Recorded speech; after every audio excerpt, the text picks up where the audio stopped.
Hi, Hitler, guys.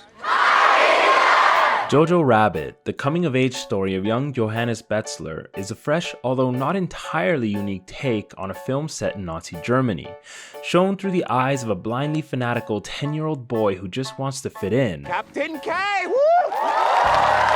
The colors are vivid, the ideas fantastic, and their setting non-static, evolving as our likable protagonist's view of the world changes. His internalized fairy tales, figuratively and literally, come crashing down.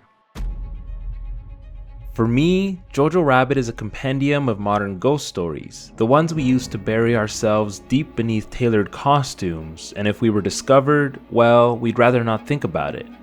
Introduced more similarly to monsters from gothic tales than humans, our characters play both the role their costume assigns them and their true selves, as a matter of life and death, only ever revealing half of who they really are. Today, you become a man. It's easy to empathize with the idea. What sort of creature would you manifest as in a society determined to make a monster of you? And if it couldn't, well... What do they do? What they could. Come on. Do you hear that?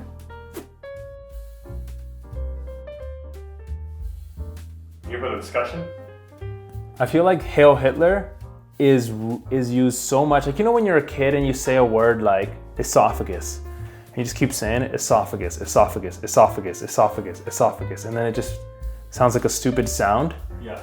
I wonder if that's what they were trying to do with the Hail Hitler thing, right? Like, he says it so much, it becomes like just a noise.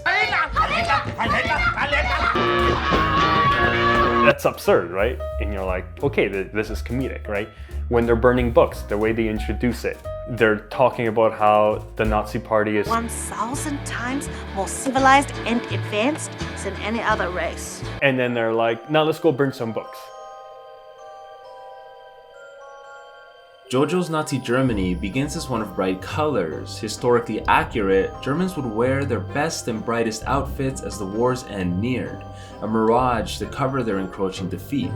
Aside from this, the colors of the film reflect the world as seen through the eyes of a 10-year-old boy, evolving with the character as he grows and pierces through that childish veil, something we all go through in our own way. You sit on a throne of lies. As costume designer Macy Rubio put it, because of all the circumstances that happen, he changes, and this changes the whole look of the movie, starting from the colors and the mood of the temperature of the photography. What's the name of Jojo's friend? Porky. Porky? Porky's wearing the cardboard. It's cardboard, right? The paper like. Yeah. At one point he's wearing it feels like paper. Our scientists developed it or something. Is that cardboard? What is that? That's what I thought at first too, but it's paper-like. It's the latest material invented by our top scientists. It must be something cheap. I thought I was actually gonna highlight that scene, so thanks for reminding me. Will they find out if that's an actual thing they... Oh yeah, we'll find out. Rosie is first introduced as a phantom, both life and death, impossible to fully grasp at any one time. Captain K as the Cyclops, and Elsa first like a ghost in the attic. Or was it a Nosferatu?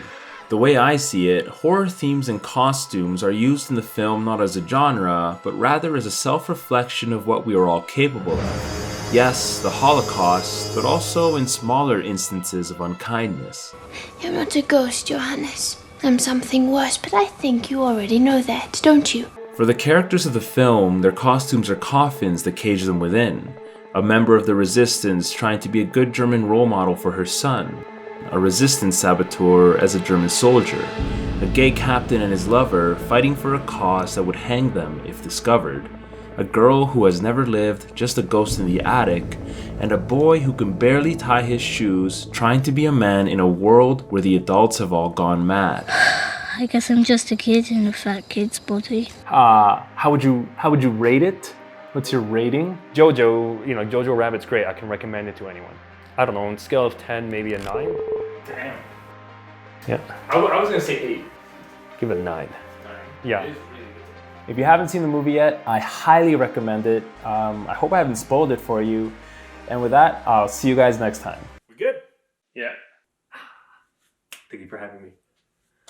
Okay, see myself out.